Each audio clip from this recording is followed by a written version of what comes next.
আসসালামু আলাইকুম গাইস। তো আজকে আমরা একটি মাছের ভিডিও নিয়ে আসলাম। এখানে কি কি মাছ রয়েছে আপনারা কিন্তু অবশ্যই কমেন্টে জানিয়ে যাবেন।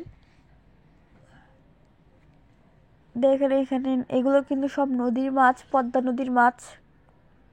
গাইস এখানে আমাদের এই যে মাছগুলো মাছগুলো। কেটে আমরা আপনাদের সাথে আবার আসছি। এই যে এখানে মাছগুলো কাটা হয়ে, এগুলো কিন্তু কাটা কিন্তু সবই শেষ। এই যে এখানে মাছগুলো এখন ভালো করে দেখা যাচ্ছে। আপনারা যদি জানেন অবশ্যই কিন্তু কমেন্টে জানিয়ে যাবেন এখানে কি কি মাছ রয়েছে।